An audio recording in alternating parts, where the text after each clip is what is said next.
Hello dear learners, कैसे हैं आप सब। तो डियर आज का जो क्लास है इसमें हम लोग कंप्यूटर के प्रीवियस ईयर क्वेश्चन का प्रैक्टिस सेट करने वाले हैं जो कि अलग अलग को एग्जाम में आया हुआ है। ठीक है, तो इससे डियर हम लोगों को क्वेश्चन का पता चलता है कि कैसे कैसे क्वेश्चन जो है कंप्यूटर में से आपको पूछा जाता है। ठीक है, स्टार्ट करते हैं हम लोग आज का क्लास। तो पहला क्वेश्चन है आपका कि कंप्यूटर की विशेषता या कार्य निम्नलिखित में से एक नहीं है। तो डियर यहाँ ऑप्शन 5 दिया हुआ है, हमारे एग्जाम में ऑप्शन 5 आता है, ठीक है 4 आता है। तो बस हमें यहाँ पे आंसर देखना है कि इसका क्या होगा। जैसे कि डाटा संकलन, डाटा संचयन, डाटा संसाधन, डाटा निर्गम, ये जितने भी है ना ये आपका कंप्यूटर की विशेषता है। ठीक है, लेकिन ये डेटा आकलन जो है ना ये आपका कंप्यूटर की विशेषता नहीं है। तो आंसर हो जाएगा आपका आंसर ई। नेक्स्ट है कंप्यूटर में DIR कमांड का प्रयोग क्या देखने के लिए किया जाता है। फाइल सूची, कार्य, सभी सूची या पैकेज। तो डियर ये ना आपका फाइल सूची देखने के लिए हम लोग DIR कमांड का प्रयोग करते हैं। नेक्स्ट है रिज्यूम बनाने के लिए किस सॉफ्टवेयर का प्रयोग किया जाता है। MS word, page maker. तो डियर हम लोग रिज्यूम ना दोनों में बना सकते हैं, MS वर्ड में भी बना सकते हैं जाके, पेज मेकर में भी बना सकते हैं। ठीक है, आंसर सी हो जाएगा। नेक्स्ट क्वेश्चन है आपका कि निम्नलिखित में से किसकी सहायता से हमें कंप्यूटर की उपयोगिता की जगह की उपलब्धता के बारे में पता चलता है। तो डियर अगर आप किसी चीज़ को कंप्यूटर में जाके सेव करना चाहते हैं तो पहले आप ये देखिएगा कि हम कौन सा डिस्क में करें, बी में, सी में, डी में। तो इसके लिए आप क्या करते हैं कि आप स्पेस देखते हैं कि किस ड्राइव में जो है आपका स्पेस है, तो वो कहाँ जाके देखिएगा। तो वो आप माई कंप्यूटर में जाके देखते हैं, आंसर ए हो जाएगा। नेक्स्ट है 8 लगातार बीटों की सीरीज को क्या कहा जाता है। Bit, byte, number, kilo byte. तो डियर एक बाइट, 1 बाइट इक्वल टू कितना होता है। तो 1 बाइट इक्वल टू 8 बिट्स होता है। ठीक है ना, कितना होता है 8 बिट होता है। तो यहाँ पे 8 लगातार बीटों की संख्या को हम लोग क्या कहते हैं, बाइट कहते हैं। ठीक है, और सबसे छोटा जो रहता है ना वो निबल होता है। 1 निबल इक्वल टू कितना होता है, तो 4 बिट्स होता है। ठीक है, तो ये भी याद रखिएगा।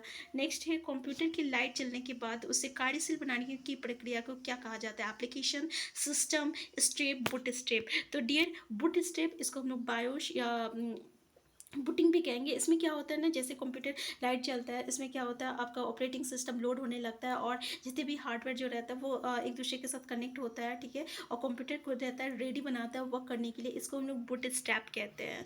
नेक्स्ट क्वेश्चन है आपका किसी प्रोग्राम का चित्र के रूप में प्रदर्शन क्या कहलाता है। देखिए हम लोग कंप्यूटर जो भी वर्क करता है ना वो प्रोग्राम के थ्रू करता है, और जब भी हम लोग कोई प्रोग्राम लिखते हैं ना तो देखिए प्रोग्राम को हम लोग किसके थ्रू शो करते हैं, तो उसको हम लोग फ्लो चार्ट के थ्रू शो करते हैं। ठीक है, तो अगर हम लोग चित्र के रूप में उसको प्रदर्शन करते हैं तो किसके थ्रू करते हैं, फ्लो चार्ट, उसको हम लोग फ्लो चार्ट कहते हैं। तो आंसर सी हो जाएगा। नेक्स्ट है छोटे बच्चों को ग्राफिक लेखानुकृतियों की शिक्षा देने के लिए कंप्यूटर में किस भाषा का प्रयोग किया जाता है।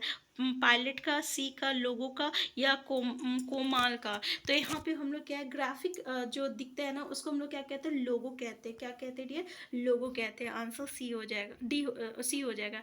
नेक्स्ट है आपका एस की। प्रत्येक कंप्यूटर के कीबोर्ड के प्रत्येक कैरेक्टर की एस की होता है, और जिसका पुण्य रूप क्या होता है, यानी इसका फुल फॉर्म। तो ए से अमेरिकन, एस से स्टैंडर्ड, सी से कोड, और आई से क्या होता है, फॉर इंफॉर्मेशन इंटरचेंज होता है। तो देखिए American standard code for information interchange, answer B हो जाएगा। ठीक है ना। नेक्स्ट क्वेश्चन है आपका क्वेश्चन नंबर 30 कि कंप्यूटर नेटवर्क में सेट कमांड रिसोर्स होने की सबसे ज़्यादा संभावना किस प्रकार के रिसोर्स की है।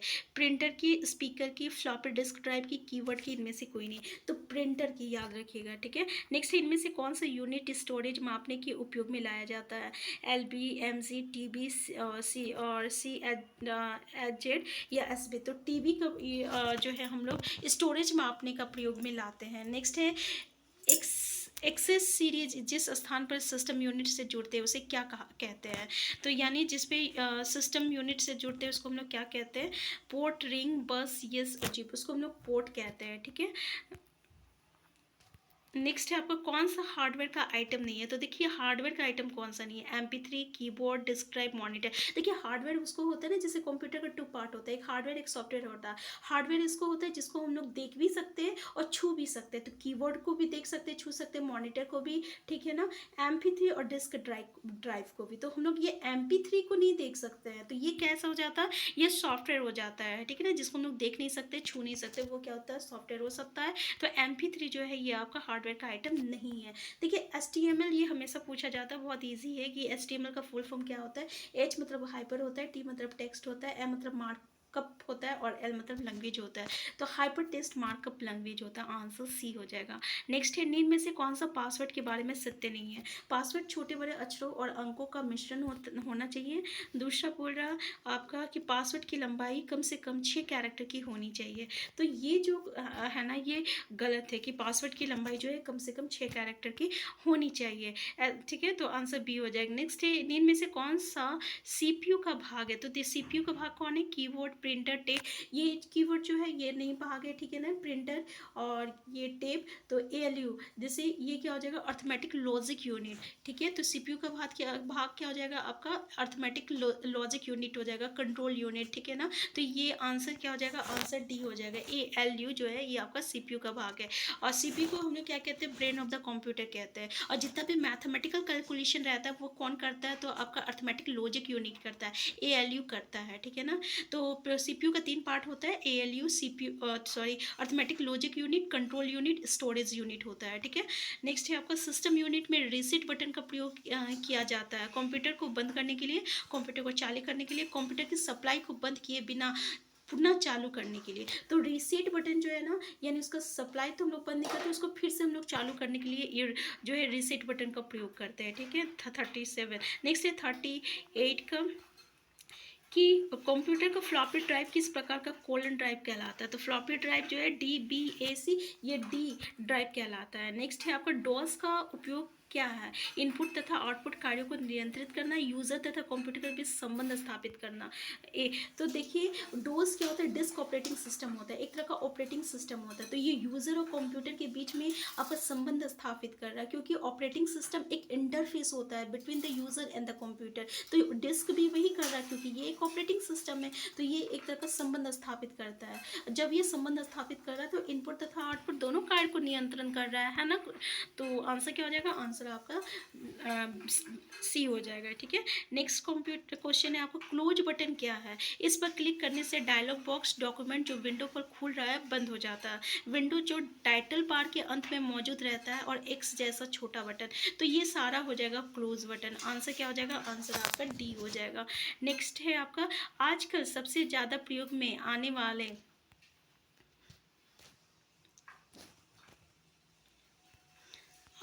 आजकल सबसे ज़्यादा प्रयोग में आने वाला कोडिंग सिस्टम कौन सा है? आस्की और एप्सिडिक, आस्की और एप्सिडिक उपयुक्त सभी। तो क्या हो जाएगा? आंसर ए हो जाएगा। नेक्स्ट क्वेश्चन है आपका कि अक्षरों तथा चिन्हों को बाइटों में स्टोर करने की विधि को क्या कहते हैं? Number system, alpha system, byte system, coding. इसको हम लोग कोडिंग सिस्टम कहते हैं। क्या कहते हैं? Coding system. आंसर क्या हो जाएगा? आंसर डी हो जाएगा। नेक्स्ट है, डोस का पूरा नाम क्या है? मतलब इसका फुल फॉर्म बोल रहा, तो डी मतलब डिस्क, ओ मतलब ऑपरेटिंग और एस मतलब सिस्टम, तो डिस्क ऑपरेटिंग सिस्टम। तो यहाँ हो गया आपका आंसर बी हो जाएगा, डिस्क ऑपरेटिंग सिस्टम। ठीक है, तो ये एक तरह का interface between the user and the computer है, क्योंकि ये एक तरह का ऑपरेटिंग सिस्टम है। और ऑपरेटिंग सिस्टम को कैसे डिफाइन करते हैं? तो ये एक तरह का इंटरफेस होता है between the user and the computer, यानी यूजर और कंप्यूटर के बीच में ये संबंध स्थापित करता है। नेक्स्ट है आपका, इनमें से कौन इनपुट डिवाइस नहीं है? जॉयस्टिक, मैग्नेटिक पैड, आपका मॉनिटर और मैग्नेटिक डिस्क। तो ये जो मॉनिटर है ना, ये आपका इनपुट डिवाइस नहीं है, बाकी तीनों जो है ये आपका इनपुट डिवाइस है। नेक्स्ट है, इनमें से कौन इनपुट डिवाइस नहीं है? माउस, कीबोर्ड, लाइट पेन और वीडीयू। तो देखिए कीबोर्ड, माउस और लाइट पेन तीनों से जो है आप इनपुट करते हैं, लेकिन वीडियो से जो है विजुअल डिस्प्ले यूनिट, इसको VDU, इसका फुल फॉर्म याद रखिएगा, विजुअल डिस्प्ले यूनिट, ये एक तरह का इनपुट डिवाइस नहीं है। ठीक है ना, ये आउटपुट डिवाइस है। नेक्स्ट है, कंप्यूटर और लॉजिकल ऑपरेशन करता है। तो देखिए अभी हम बताए कंप्यूटेशन और लॉजिकल अर्थमेटिक कैलकुलेशन, ये कौन करता है? तो ये आपका ALU करता है, अर्थमेटिक लॉजिक यूनिट करता है। ठीक है ना, नेक्स्ट है आपका CPU का दूसरा शब्द है माइक्रो प्रोसेसर, एग्जीक्यूट और माइक्रो चिप्स और डिकोड। तो क्या है आपका? हो जाएगा माइक्रो प्रोसेसर हो जाएगा CPU का, ये दूसरा शब्द है। नेक्स्ट है, कंप्यूटर सिस्टम में सभी इनपुट और आउटपुट डिवाइस को डिफाइन करने के लिए जिस शब्द का प्रयोग किया जाता है देखिए, इनपुट और आउटपुट डिवाइस को डिफाइन करने के लिए जिस शब्द का प्रयोग होता है उसको हम लोग क्या कहते हैं, ठीक है। तो यहाँ पे डिवाइस बोला है इसलिए हार्डवेयर हो जाएगा, ठीक है ना। क्या हो जाएगा, इनपुट और आउटपुट सिस्टम, क्योंकि ये जो हार्डवेयर होता है इनपुट सिस्टम भी होता है और आउटपुट सिस्टम होता है। अगर हम कीवर्ड की बात करें तो ये इनपुट हार्डवेयर हो जाएगा, ठीक है। और अगर हम लोग प्रिंटर की बात करें तो ये आउटपुट दे रहा है तो ये आउटपुट हार्डवेयर सिस्टम हो जाएगा। तो इस तरीके से ये जो इनपुट आउटपुट में क्या कहलाएगा, आपका हार्डवेयर हो जाएगा ये डिवाइस। नेक्स्ट है आपका, प्रोग्रामिंग भाषा में लिखे गए मूल प्रोग्राम को क्या कहा जाता है। युद्ध प्रोग्राम, स्रोत प्रोग्राम, फ्रॉम प्रोग्राम और आपका लूप प्रोग्राम, तो इसको हम लोग स्रोत प्रोग्राम कहते हैं। नेक्स्ट है मेमोरी, जैसे रैंडम एक्सेस मेमोरी या रोम भी कहते हैं, ठीक है। इसमें क्या है, इलेक्ट्रॉनिक सर्किट होते हैं जिससे प्रोसेसिंग होता है, उपयोग के लिए उपलब्ध प्रोसेसिंग से परिणित सूचना बनाती है, डाटा प्रोग्राम कमांड और यूजर रिस्पॉन्स को कंप्यूटर में एंटर होने देती है, में इलेक्ट्रॉनिक घटक होते हैं जो डाटा स्टोर करते हैं। तो बिल्कुल ये इलेक्ट्रॉनिक घटक होता है जो कि डाटा को स्टोर करके रखता है। नेक्स्ट है माइक्रोसॉफ्ट ऑफिस एक्सेल डॉक्यूमेंट में सेल एड्रेस में क्या होता है, कॉलम का नाम होता है, रो का नाम होता है, पहले रो फिर कॉलम का नाम होता है, पहले कॉलम फिर रो का नाम होता है। तो ये जो है ना आपका माइक्रोसॉफ्ट ऑफिस में पहले आपका कॉलम, ठीक है, फिर रो, कॉलम ये हो गया तो पहले कॉलम का नाम रहता है फिर ये रो का नाम रहता है, ठीक है। तो याद रखिएगा पहले किसका होता है, कॉलम का होता है, फिर आपका रो का नाम होता है माइक्रोसॉफ्ट ऑफिस में। तो डियर आज के क्लास में इतना ही, इससे आगे जो हम लोग नेक्स्ट क्लास में डिस्कस करेंगे। चैनल में नए हैं सबसे पहले चैनल को सब्सक्राइब कर लीजिएगा। और डियर मेरा इंटेंशन टाइम वेस्ट करना बिल्कुल नहीं है, इसलिए हम थोड़ा सा स्पीड में है। अगर आपको लगता है कि हम थोड़ा सा स्पीड में है तो प्लीज़ आप कमेंट बॉक्स में ज़रूर बताइए, नेक्स्ट क्लास में हम थोड़ा सा स्लो कर देंगे। तो हम फिर मिलते हैं, बाय बाय।